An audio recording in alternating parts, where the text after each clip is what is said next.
Hi, നമസ്കാരം. നല്ല മഴ പുറത്ത് തിമിർത്തു പെയ്യുന്നു. ചടഞ്ഞിരിക്കാൻ കഴിയാത്തത് കൊണ്ട് കയ്യിൽ തടഞ്ഞ ഒരു പുസ്തകം എടുത്ത് വായിച്ചു. ഒറ്റപ്പെട്ടവന്റെ ഭൂമിശാസ്ത്രം, ജിഷാപ്പി നായരുടെ ഒറ്റപ്പെട്ടവന്റെ ഭൂമിശാസ്ത്രം എന്ന പുസ്തകം. കുറച്ച് കവിതാ സമാഹാരമാണ്. വായിക്കാൻ മടിയുള്ളവനാണ് ഞാൻ. ഏകദേശം അരമണിക്കൂർ കൊണ്ട് ഒരു കവിതാ സമാഹാരം മൊത്തം വായിച്ചു തീർത്തു.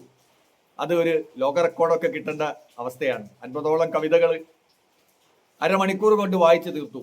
അതിൽ എനിക്ക് ഹൃദയസ്പർശിയായ ഒരു കവിത ഞാൻ ഇവിടെ പറയാം. ചൊല്ലാൻ എനിക്ക് അറിയാമെങ്കിലും അതിൻ്റെ ഈണവും താളവും ഒന്നും കറക്റ്റ് ആവില്ല ഈ സാഹചര്യത്തിൽ.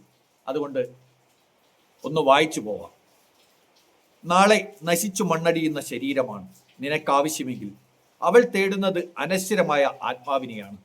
ഒരിക്കലെങ്കിലും അവളിൽ വിരിയുന്ന ഹൃദയ പുഷ്പങ്ങളുടെ ഭംഗി നീ ആസ്വദിച്ചിട്ടുണ്ടോ?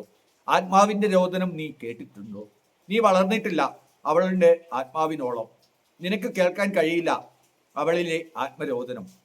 ഒരു നിമിഷം സുഖത്തിനുമപ്പുറം മനസ്സിന്റെ ആഴക്കടലിൽ ഇറങ്ങി നീ അവൾക്കൊരു കൂട്ടുപോയിട്ടുണ്ടോ? ആത്മാവിന്റെ പാതിയാവാൻ നീ തുനിഞ്ഞിട്ടുണ്ടോ? ഹൃദയവാതിൽ തുറക്കാതെയാണ്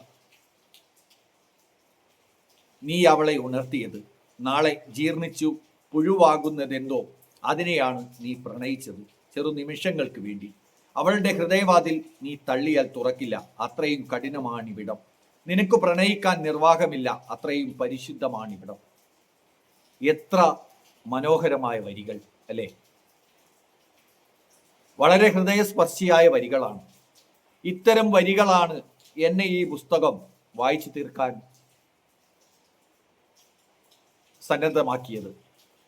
മറ്റൊരു കവിതയുണ്ട്, കവിയത്രി. അതിൽ പറയുന്ന ചില വരികളുണ്ട്. എന്താണെന്ന് വെച്ചാൽ, നമ്മളെല്ലാവരും ഓൺലൈനിൽ ഒരു പെൺകുട്ടി രാത്രി കാലങ്ങളിൽ പച്ച കത്തി നിന്നാൽ നമ്മൾ ചിന്തിക്കുക എന്താണ്? അവൾ ആരോടാണ് ഈ സമയത്ത് ചാറ്റ് ചെയ്യുന്നത്? അല്ലെങ്കിൽ അവൾ ആർക്ക് വേണ്ടിയാണ് ഈ സമയത്ത് സ്പെൻഡ് ചെയ്യുന്നത്? അല്ലെങ്കിൽ അവൾ എന്താണ് ഈ സമയത്ത് എടുത്തുകൊണ്ടിരിക്കുന്നത് എന്നൊക്കെ ചിന്തിക്കും. പക്ഷെ അവൾ ചെയ്യുന്ന പ്രവൃത്തി എന്താണെന്ന് നമ്മൾ ചിന്തിക്കാറില്ല. അതാണ് നമ്മൾ ചെയ്യുന്ന കാര്യം അല്ലേ?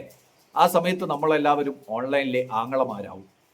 പക്ഷേ ഈ പ്രിയപ്പെട്ട കവയിത്രി അതിനും ഒരു ഉത്തരം ഈ ഒറ്റപ്പെട്ടവന്റെ ഭൂമിശാസ്ത്രത്തിലൂടെ പറയുന്നുണ്ട്.